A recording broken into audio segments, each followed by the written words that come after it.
In his brilliant book, Man's Search for Meaning, Viktor Frankl, concentration camp survivor and founder of logotherapy, talks about paradoxical intention, one of the principal techniques of logotherapy.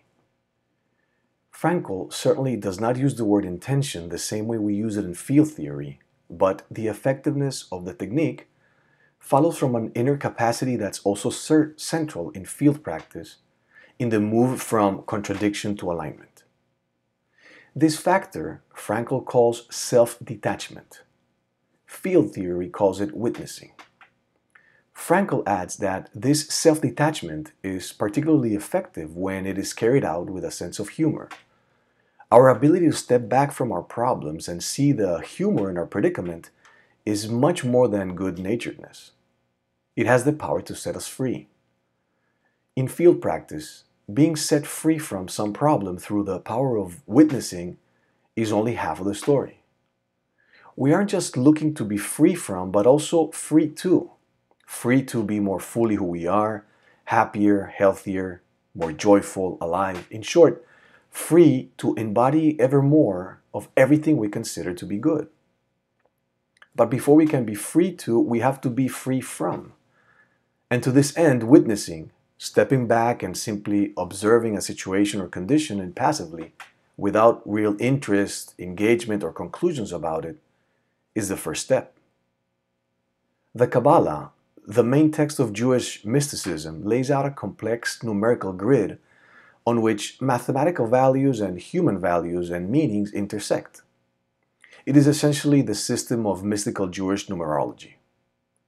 Add up the numerical values of each letter of a word and you get a sum representing the numerical value of the word. All words with the same numerical value are spiritually related. The name Jesus, for example, is not numerically equivalent to the word for Messiah, which provides a kind of mystical evidence for the belief among Jews that the historical Jesus, whatever else he may have been, was not the savior of mankind.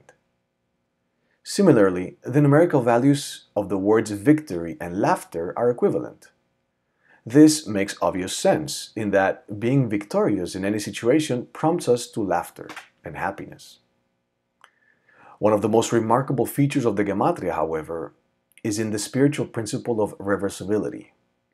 It is true that through victory we come to laughter, but it is no less true that laughter can lead us to victory.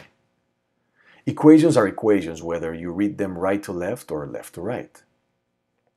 Field theory also recognizes this principle of reversibility in advising the students to begin at the end by adopting the identity that they would have if fulfillment already were theirs, in fact. So, if our desire is for material abundance and material abundance showed up, we would feel a certain way, but also we would be a certain way. We would adopt a certain identity that is, in a matter of speaking, the equivalent of abundance. Now, as deliberate creators, we don't have to wait for the condition to adopt the identity. In the same way that the condition evokes the identity evokes the condition. Frankl's paradoxical intention depended on the patient's ability and willingness to detach from his neurosis, as Frankl calls it, and laugh at himself. The Kabbalah would explain that the moment we can laugh at ourselves, we've set foot on the path to victory. In 10 or 20 years, we may well look back at the problems that plague us now and, through the grace afforded by the passing of time, see the humor in it.